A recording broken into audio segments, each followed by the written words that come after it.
Bonjour à toutes et à tous, bienvenue sur ce live intitulé Santé mentale, comment passer du silence à l'action. Et pour répondre à ces questions, nous avons le plaisir d'accueillir aujourd'hui Béatrice Prudhomme, directrice prévention santé sécurité du groupe EDF. Béatrice, vous avez démarré votre carrière en 1993 comme ingénieure à la centrale nucléaire de Cattenom. Vous avez occupé différents postes dans le groupe EDF dans les métiers du gaz et de l'électricité, mais aussi de l'audit et de la sécurité du patrimoine, avant d'arriver à la direction prévention santé sécurité du groupe depuis 2022. Ce parcours vous a permis d'acquérir une certaine sensibilité au sujet de la santé et de la sécurité. Eh bien, bonjour à toutes et à tous. Et donc, sur ce live, je suis accueillie par Guillaume Clerc, fondateur de Reverto. Donc, Reverto est une solution qui utilise la mise en situation en réalité virtuelle pour faire de la sensibilisation, de la formation, de la prévention sur les sujets du sexisme, du harcèlement, des discriminations, des violences externes et de la santé mentale. L'approche de Reverto permet de rendre visibles des situations souvent tues en créant un cadre pour ouvrir la parole et donner des repères d'action au collectif. Une conviction que nous partageons avec Guillaume, la prévention sur la santé mentale doit être portée comme un sujet stratégique et pas seulement comme une action ponctuelle. Merci Béatrice et grand merci à EDF, à l'équipe technique. Merci de nous accueillir dans ce studio à Paris, duquel nous diffusons en direct. La promesse de ce live, que vous puissiez repartir avec une grille de lecture simple, comment repérer les signaux, ouvrir la parole dans un cadre sécurisé et structurer les relais, pour que la prévention ne reste pas un temps fort isolé. Alors Béatrice, sur la santé mentale, beaucoup d'organisations ne manquent pas de bonnes intentions. Ce qui manque souvent, c'est un cadre pour oser ouvrir la parole.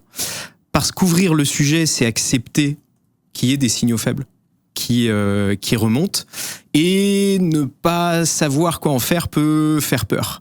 Et ce qui rend votre retour d'expérience particulièrement intéressant, c'est que vous avez choisi d'en faire un sujet qui est public, qui est structuré, qui est porté au plus haut niveau d'un grand groupe. Et avant d'entrer dans le comment, qui est le sujet de ce live, j'aimerais commencer par le pourquoi. Pourquoi est-ce que c'est important pour vous, ce sujet de la santé mentale au travail ?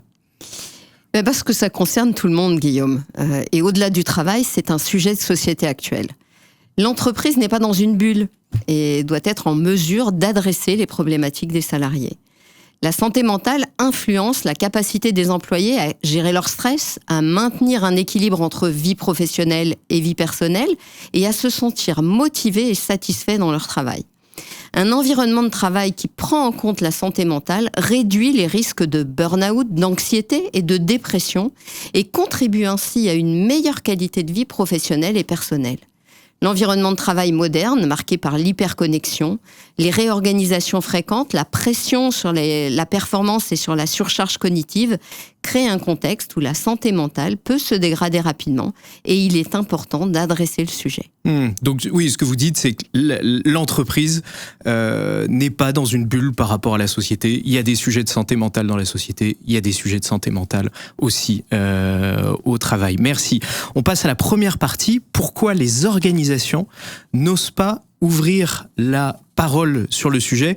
Alors, déjà, prendre 30 secondes, la santé mentale, de quoi parle-t-on ? Selon l'OMS, l'Organisation mondiale de la santé mentale, c'est un état de bien-être mental qui nous permet de faire face aux sources de stress de la vie. Dieu sait si on en a des fois dans le cadre du travail, de réaliser notre potentiel, de bien apprendre et de bien travailler, de contribuer à la vie de la communauté, et on fait communauté au travail. Et aujourd'hui, les chiffres, ils sont pas bons au niveau global. Un salarié sur 4 se déclare en mauvaise santé mentale. C'est le résultat d'une enquête Ipsos Quali-Social menée en 2025. Et les troubles psychologiques sont la première cause des arrêts maladie longue durée, selon la CNAM. Et pourtant, donc, c'est un sujet qui est là, mais c'est un sujet qui fait peur.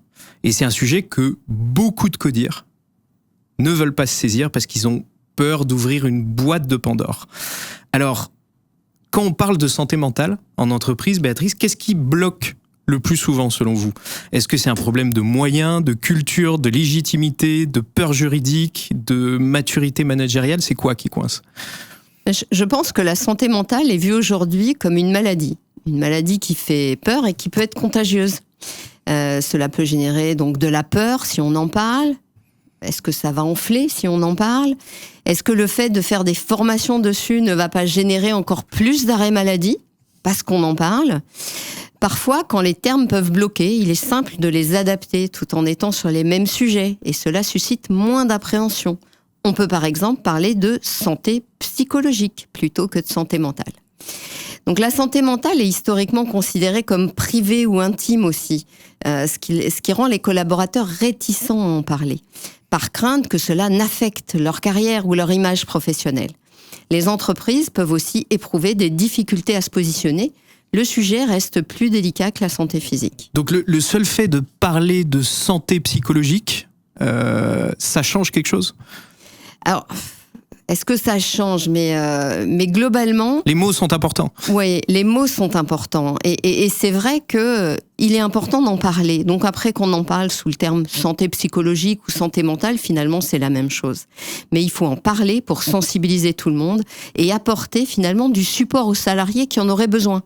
Au-delà du fait qu'en France, la prévention des risques psychosociaux est inscrite dans le Code du travail, il faut aussi repositionner dans le contexte français où 40% de l'absentéisme est en lien avec la santé mentale et notre entreprise est concernée de la même manière. Il faut accepter cet état de fait et faire de la prévention. Donc il est important aussi de préciser qu'à EDF, le sujet de la santé psychologique, et je parle bien de psychologique, donc de mental, est intégré à la politique de prévention santé-sécurité depuis 2018. Et nous avant votre arrivée. Tout à fait. Et nous parlons de santé globale, qui intègre la santé psychologique et la santé physique. C'est un sujet important pour l'entreprise qui est porté au plus haut niveau. La politique, d'ailleurs, est signée par l'ensemble des membres du COMEX. Et dès que nous avons un renouvellement du COMEX, nous re-signons la politique. Et, pardon, tout à l'heure, en préambule, vous disiez on a peur de la maladie, mais on n'a pas peur de la maladie physique, on a peur de la maladie mentale. Tout à fait. Oui. On a plus peur de la maladie mentale parce que c'est quelque chose que je pense qu'on connaît moins. Pour autant, aujourd'hui, dans la société, elle est présente et donc il faut avoir des actions sur le sujet. Et c'est ce qu'on disait tout à l'heure, c'est qu'on est limite entre privé et professionnel. Donc c'est là où il faut trouver le juste équilibre pour bien en parler. Et c'est vrai que nous avons engagé de nombreuses actions à EDF depuis au moins 2 ans. Et on va revenir dessus, on va les lister. Quelque chose que vous avez dit, une question, c'est parler du sujet mental, du sujet de la santé mentale à l'échelle du groupe, qui avait une peur que ça fasse enfler le nombre d'arrêts maladie. Est-ce que c'est le cas ? Je saurais pas dire si ça fait enfler. Mais comme je vous le disais tout à l'heure, il faut en parler. C'est quelque chose de très important. Donc aujourd'hui, nous avons de nombreux indicateurs qui nous permettent de suivre et surtout de suivre par entité. L'idée étant vraiment d'être dans l'anticipation ou la mise en œuvre d'actions et voir concrètement ce qui se passe. Alors, justement, ça me fait la transition sur comment mesurer la santé mentale et comment mesurer la santé mentale à l'échelle d'un grand groupe comme EDF. Donc, au-delà des signes individuels, comment est-ce qu'on mesure, comment est-ce qu'on monitore, comment est-ce qu'on peut suivre l'évolution de la santé mentale dans un grand groupe comme EDF ? Alors, nous avons différents outils pour mesurer. Alors, tout d'abord, on a un socioscope annuel chez EDF, donc un questionnaire de perception. Et de ce socioscope, on en tire un rapport Golac. Donc, vous savez, Golac, en 2011, a fait un rapport pour le gouvernement qui a identifié 6 facteurs de risque ou de protection. Parmi lesquels l'intensité temps de travail, les exigences émotionnelles, l'autonomie et marge de manœuvre, les rapports sociaux au travail, les conflits de valeurs et est-ce qu'on se sent en sécurité dans sa situation de travail. Tout à fait. Et donc effectivement, de ce socioscope, on extrait un rapport Golac, donc à destination de chaque entité sur les 6 critères que vous avez listés. Ensuite, on a aussi un observatoire qu'on appelle Everest, donc qui est réalisé par les médecins du travail et qui, lors des visites médicales, évalue la charge de travail, les interruptions de travail, le sommeil et d'autres indicateurs pour finalement être complémentaire avec le Socioscope. On a aussi des éléments mensuels qui sont fournis on a un numéro d'écoute et soutien, donc un numéro vert qui est à disposition de tous les salariés, de leurs familles, des partenaires, et qui nous permet aussi, de manière anonyme, de savoir le nombre d'appels par mois et les thématiques abordées. Et puis, on a aussi le rapport des assistantes sociales qui permettent de voir les différentes problématiques pour lesquelles elles sont sollicitées. Ok, donc si je résume, le Socioscope, c'est un questionnaire qui vous permet d'explorer les facteurs de risque, comme la surcharge de travail, l'autonomie, la qualité des relations, de la médecine du travail, qui porte l'observatoire Everest. Là, on va regarder le bien-être global des salariés, et la ligne d'écoute, les échanges qu'il y a, où vous avez un rapport mensuel qualitatif, quantitatif, sur les sujets qui sont soulevés. Et à quoi ils vous servent, ces chiffres ?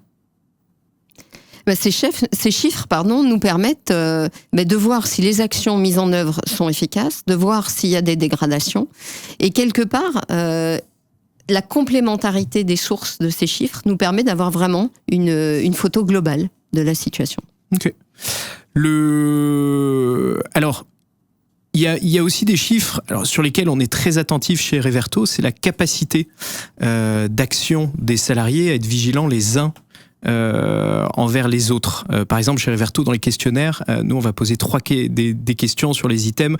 Est-ce que vous savez identifier des situations où vous voyez, par exemple, des salariés qui sont en difficulté, des situations problématiques? Est-ce que vous savez vers qui vous tournez? Vers les interlocuteurs? Voilà, souvent, on met en place beaucoup de procédures. Est-ce que les gens, finalement, est-ce que les salariés maîtrisent ces procédures? Maintenant qu'ils savent identifier, qu'ils savent vers qui se tourner, est-ce qu'ils se sentent capables d'agir? Aujourd'hui, alors vous parlez beaucoup de vigilance partagée au sein du groupe EDF, et je pense que c'est ça, si j'ai bien compris, le concept de vigilance partagée, c'est la capacité du groupe à faire attention les uns envers les autres et d'être armés pour pouvoir le faire. Comment est-ce que vous pouvez mesurer aujourd'hui cette vigilance partagée chez EDF ? Alors, ou c'est un idéal à atteindre? Alors, c'est un idéal qu'on porte depuis longtemps sur la sécurité au sens large. La vigilance partagée, c'est chacun est responsable de soi, mais aussi des autres.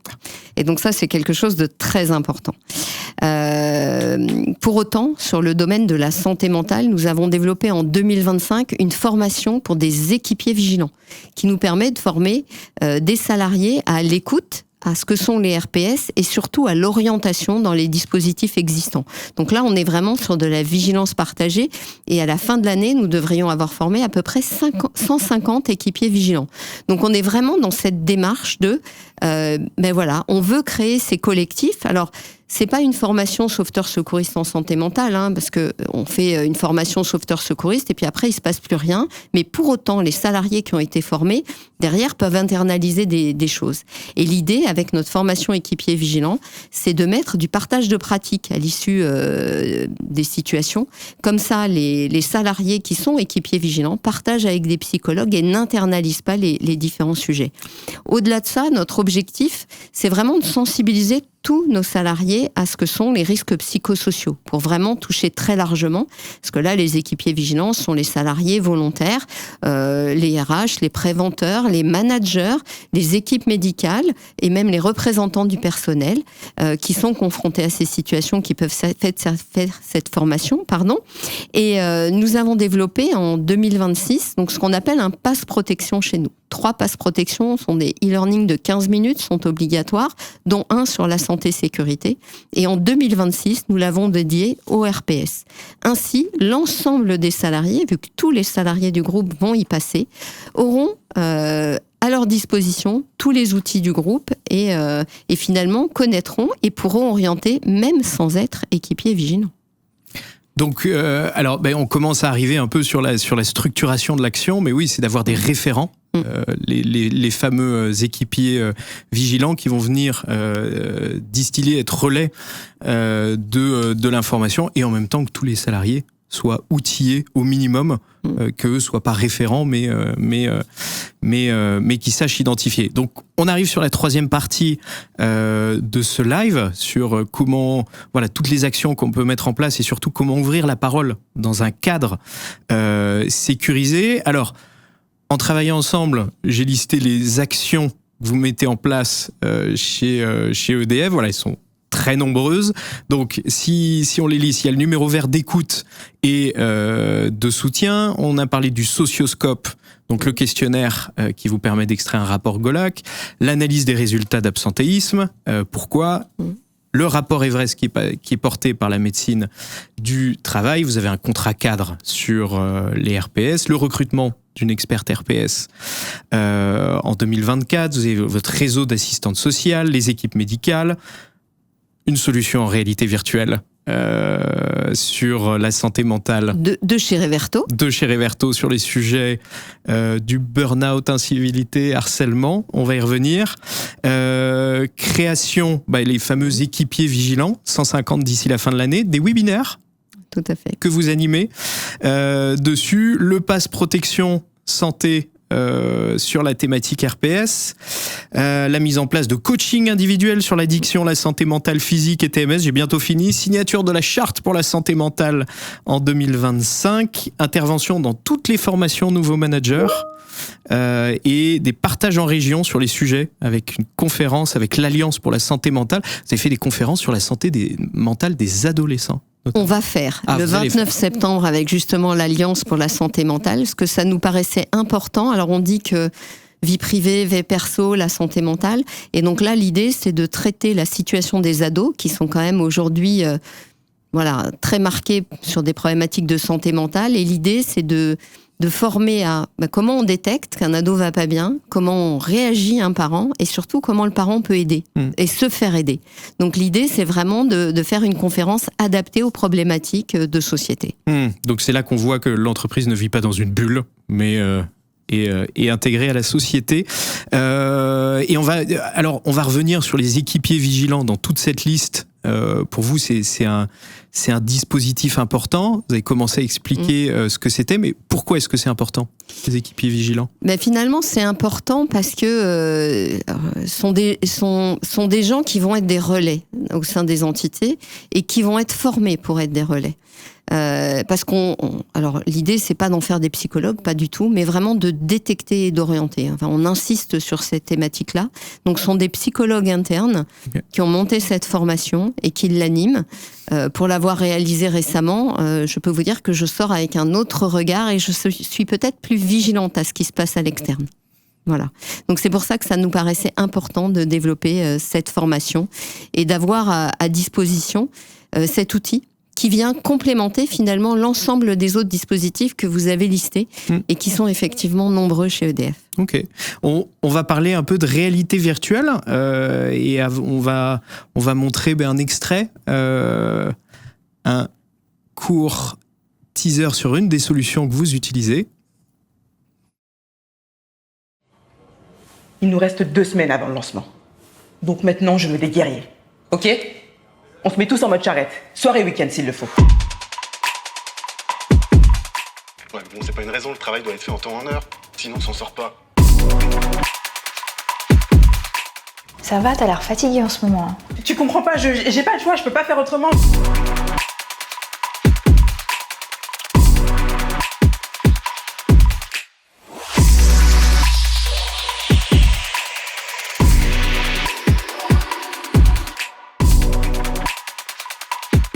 J'espère que désormais vous pourrez retrouver le plaisir au travail. Mais je peux pas poser ton putain de portable, la merde.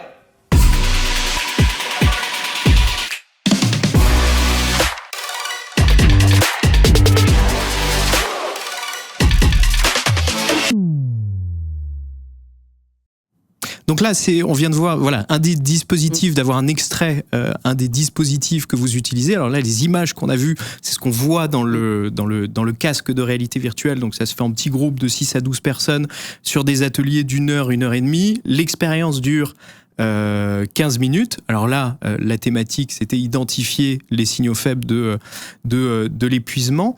Qu'est-ce qui se passe dans ces ateliers une fois l'expérience visionnée ? Une fois l'expérience visionnée, l'idée, c'est de partager avec les gens qui ont visionné sur ce qu'ils ont vécu, sur leurs ressentis, et finalement sur les actions qui auraient pu aussi être mises en place.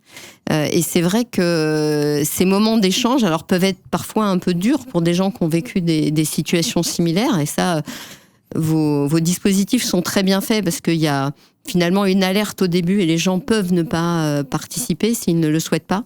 Mais vraiment, l'idée, c'est de vivre la situation. Parce que là, à un moment dans ce scénario-là, effectivement, la jeune femme est dans le noir et n'arrive plus à se lever le matin. Et c'est très intéressant de le vivre et de le partager. Ok. Merci pour le retour. Et donc, là, finalement, c'est un cadre sécurisé où on va se baser sur les émotions, sur une expérience commune pour ouvrir la parole. Plus largement, comment on crée ce cadre au niveau d'un grand groupe pour que les gens puissent dire là, ça va pas très bien?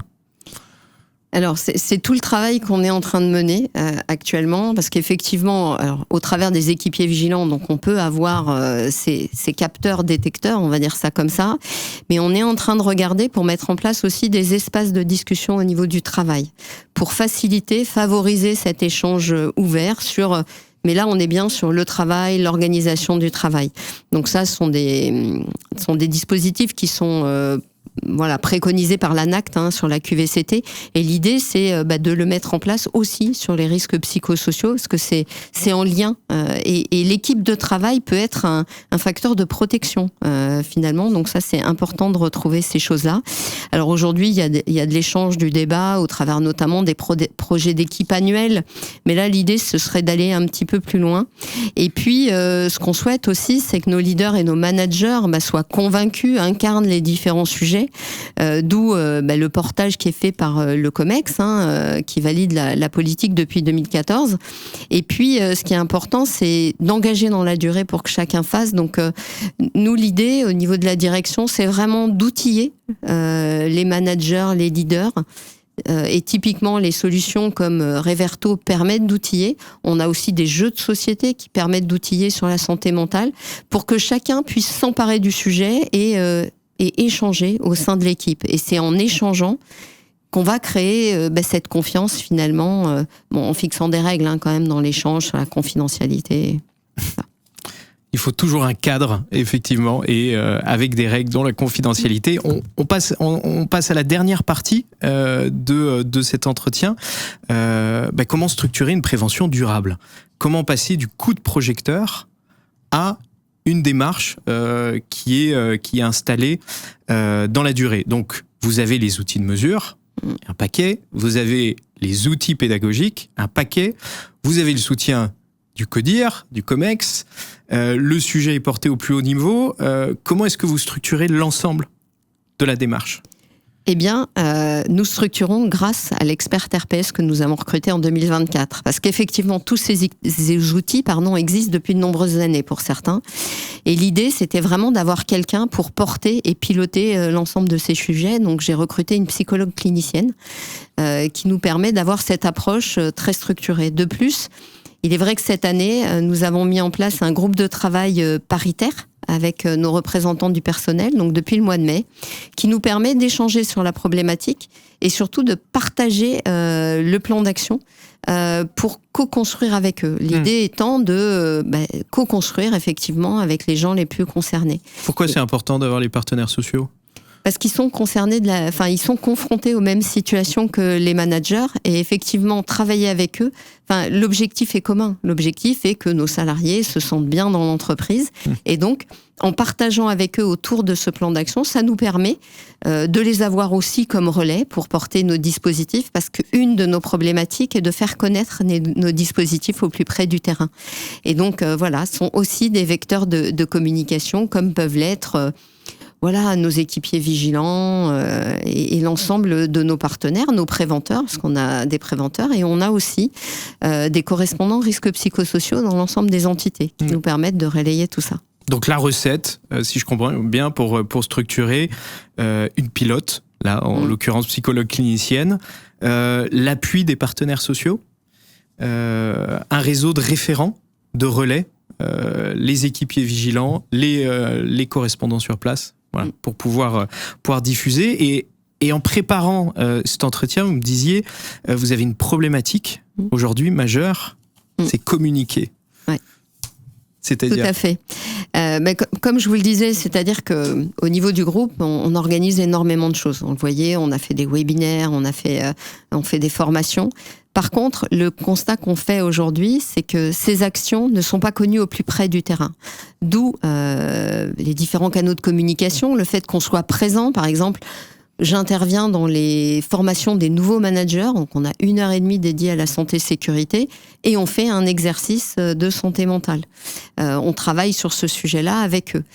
On intervient dans toutes les formations des nouveaux responsables ressources humaines, dans lequel on leur fait jouer la situation de réalité virtuelle, du burn-out, pour qu'on puisse partager. Mais aujourd'hui, on a du mal à toucher l'ensemble des salariés, donc on démultiplie finalement les canaux de communication, et quand vous nous avez proposé finalement ce live, on s'est dit, voilà, un nouveau canal de communication qui peut aussi toucher des salariés. Une occasion de plus de communiquer. Voilà. Et la réalité virtuelle aussi permet de gagner la bataille de l'attention. Pour le coup, quand on a un casque sur le visage, on peut pas regarder son téléphone, on peut pas regarder son voisin. On fait que ça. Ça crée des émotions. Et puis ensuite, on va le prendre le temps d'échanger ensemble. C'est un outil qui peut être intéressant pour capter l'attention. Ah, complètement. Et pas que capter, parce qu'on est vraiment immergé dans la situation.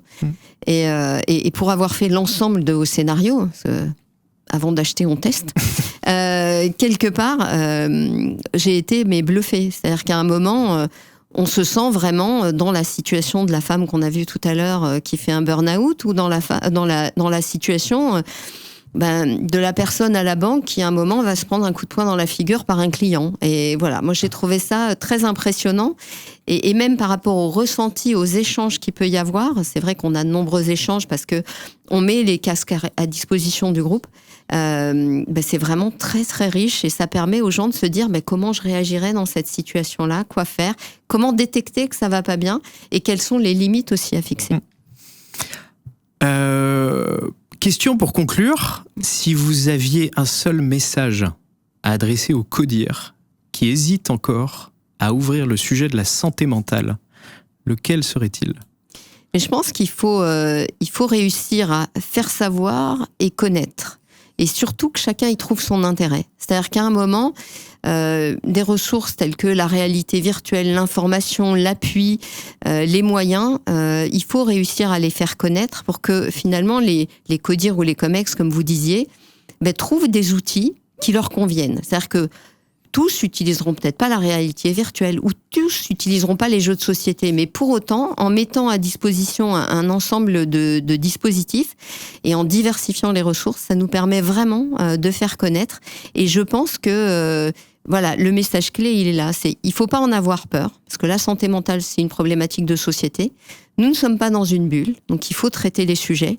Et pour pouvoir traiter au mieux les sujets, il faut associer l'ensemble des partenaires et surtout mettre à disposition des outils adaptés à chacun. Merci Béatrice. Donc si on devrait résumer ce live en 4 lignes, il faut repérer les signaux, dialoguer dans un cadre sécurisé, orienté vers les bons relais et suivre dans la durée. C'est probablement cela, passer du silence à l'action. Je pense. Sur le sujet de la santé mentale. Il est 13h32. On peut passer aux questions des internautes. Si on voit des...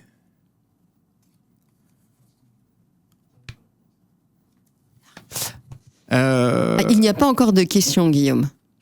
Mais vous en avez peut-être. Mais j'en ai pas mal. On maîtrise pas tout, c'est un nouveau studio et on est en live. Alors, avec le recul, qu'est-ce qui a été le plus difficile à faire accepter en interne ? Est-ce que c'est parler du sujet ? Est-ce que c'est le mesurer ? Est-ce que c'est former les managers ? Est-ce que c'est créer des relais terrain ou autre chose ?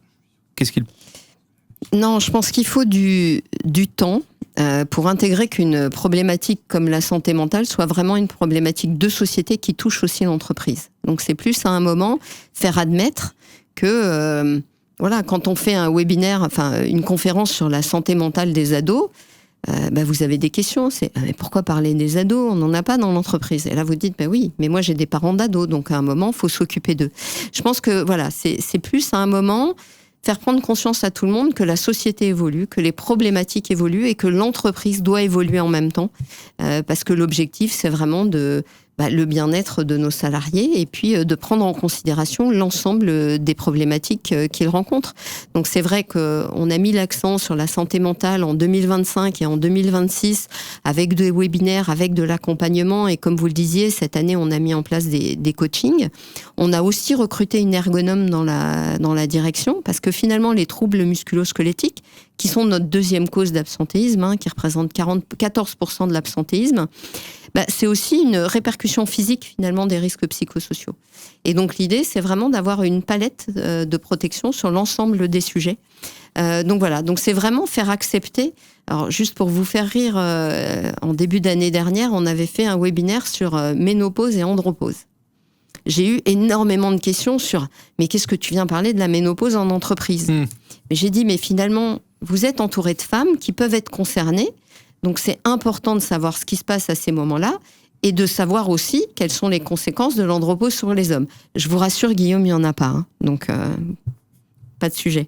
Voilà, mais c'est à un moment accepter que on parle de sujets de société aussi qui concernent nos salariés qui n'arrivent pas à l'entrée de l'entreprise avec un petit sac à dos et qui le posent à côté de la porte en rentrant. Oui, c'est de faire accepter à tout le monde qu'on peut parler des sujets plus globaux parce que ça a un impact au travail. Tout à fait. Alors, il y a une question d'une auditrice. Est-ce que vous avez mesuré un ROI de vos investissements sur le sujet de la santé mentale de vos salariés ? Alors, très bonne question, mais j'aurais tendance à dire comme en sécurité. En sécurité, quand on met en place des actions, finalement, c'est pour éviter des accidents graves et mortels. Et on dit toujours la sécurité coûte, parce qu'on met en place des dispositifs. Mais pour autant, qu'est-ce qu'elle rapporte ? Tout simplement que les gens rentrent chez eux dans un bon état. Et donc, je n'ai pas calculé de ROI parce qu'on est un peu sur la même logique. C'est-à-dire que, oui, on va dépenser pour mettre en place des actions. Alors, on fait beaucoup de choses par nous-mêmes. Quand je vous disais, la formation des équipiers vigilants, on l'a déployée en interne. Les webinaires, on les fait nous-mêmes. Mais l'idée, c'est qu'effectivement, on ait des salariés qui se sentent bien. Donc, on aura un absentéisme, logiquement, qui devrait diminuer. Donc, on peut mesurer effectivement les coûts d'absentéisme. Aujourd'hui, on n'en est pas à ce stade-là. On est vraiment à mettre en place des actions. Donc, peut-être que dans quelques années, je pourrai répondre à la question. Une autre question. Dans 3 ans, à quoi reconnaîtrez-vous que la prévention en santé mentale a vraiment progressé chez EDF ? Alors déjà, on pourra parler de santé mentale plus facilement. Okay. Aujourd'hui, on en parle. C'est pas le sujet, mais employer les termes de santé mentale. Alors, la santé mentale, c'est vrai que ça recouvre le perso et le pro, et c'est vrai que les RPS sont plus au niveau du travail. Mais et puis surtout, qu'on ait un absentéisme, on n'ait plus d'absentéisme pour ces causes-là. Aujourd'hui, on le disait, dans la société, c'est 40% de l'absentéisme, les troubles anxio-dépressifs. Et à EDF, aujourd'hui, on est à 41%. Alors, on peut avoir ces chiffres parce qu'on a notre médecine conseil contrôle. Et donc, ça, c'est aussi un outil qu'on utilise et qu'on utilise à bon escient pour voir quelles sont les causes de l'absentéisme et qui nous permettent donc de mettre en place des actions avec tous les éléments dont on dispose. Donc, si l'absentéisme diminue sur ces causes-là, on pourra se dire, effectivement, on a fait du bon travail. Si les gens... Là, il y a un ROI. Voilà, il y en aura un. Si les gens sont satisfaits de venir au travail, si le socioscope, finalement, montre que 100% des salariés, alors on a déjà de fortes réponses au socioscope, on est à 89%, on a des taux d'engagement qui sont très élevés, mais si tous ces chiffres augmentent, si les salariés dorment bien, par exemple, ça fait partie de l'enquête Everest, finalement on pourra dire que les actions engagées sont efficaces. Si on a énormément de demandes pour nous emprunter nos casques de réalité virtuelle aussi, ça prouvera que le sujet se démocratise, on peut en parler avec tous les outils existants et finalement on sera satisfait. Est-ce qu'il y a une phrase une situation, un retour salarié qui vous a marqué depuis que vous portez ce sujet? Là, c'est une colle un peu. Une phrase ou un retour salarié. C'est mon retour à moi quand j'ai testé les casques de réalité virtuelle. Parce que finalement, je m'étais installée en me disant, bon, je vais regarder le scénario Burnout. Et j'ai trouvé ça tellement génial que j'en ai regardé, mais plusieurs. Donc j'ai passé... alors on travaille en open space, j'étais assise avec mon casque et mes écouteurs. Et tout le monde me regardait en passant en disant, mais qu'est-ce qui lui arrive? Et finalement, je pense que ma réaction a prouvé que c'était vraiment bluffant d'être immergé dans ces situations où on se retrouve. Hein. J'ai fait celle aussi sur le harcèlement sexuel et on se retrouve dans des situations qu'on a vécues il y a de nombreuses années. On se dit, effectivement, c'est pas normal aujourd'hui, mais typiquement, quand vous êtes dans des milieux masculins, ce que j'ai connu toute ma carrière et avant, finalement, quand vous arrivez quelque part, il y a des blagues un peu lourdes, on va dire ça comme ça, mais bon, comme vous êtes habitué, ça vous choque pas. Et quand on le voit au travers du casque de réalité virtuelle, on dit, finalement, ça va peut-être un peu loin dans certains cas. Une dernière question, 13h39, on a encore le temps. Une dernière question, très pragmatiquement. Combien de personnes et combien de temps pour un atelier qui commence par un scénario en réalité virtuelle? Alors, très pratiquement, on a 10 casques de réalité virtuelle au niveau de la direction. Donc, ce sont des ateliers de 10 personnes. Ça, c'est déjà... ça a le mérite d'être clair. Après... Et nous, on suggère de ne pas faire plus de 12 parce qu'au-delà de 12, c'est difficile d'avoir une discussion en groupe. On va avoir plutôt quelque chose de descendant. Et ce qui est intéressant, c'est d'avoir une discussion en groupe derrière. Tout à fait. Et après, le scénario en lui-même va prendre 45 minutes. Donc, je pense qu'il faut compter une petite heure pour avoir le débriefing et puis les échanges. Mais ça se fait très, très vite. Et honnêtement, de ce que j'en vois, c'est énormément apprécié. Voilà. Merci mille fois, Béatrice, pour votre temps précieux et votre accueil ici dans les studios d'EDF. Merci à toutes et à tous pour votre participation à ce live. J'espère que vous repartez avec quelques clés pour protéger votre équipe et structurer une démarche de prévention sur la santé mentale. Merci beaucoup. Merci à vous, Guillaume. Et au plaisir. Au revoir. Il nous reste 2 semaines avant le lancement. Donc maintenant, je veux des guerriers. Ok? On se met tous en mode charrette. Soir et week-end s'il le faut. Ouais, mais bon, c'est pas une raison, le travail doit être fait en temps et en heure. Sinon, on s'en sort pas. Ça va, t'as l'air fatigué en ce moment. Tu comprends pas, j'ai pas le choix, je peux pas faire autrement.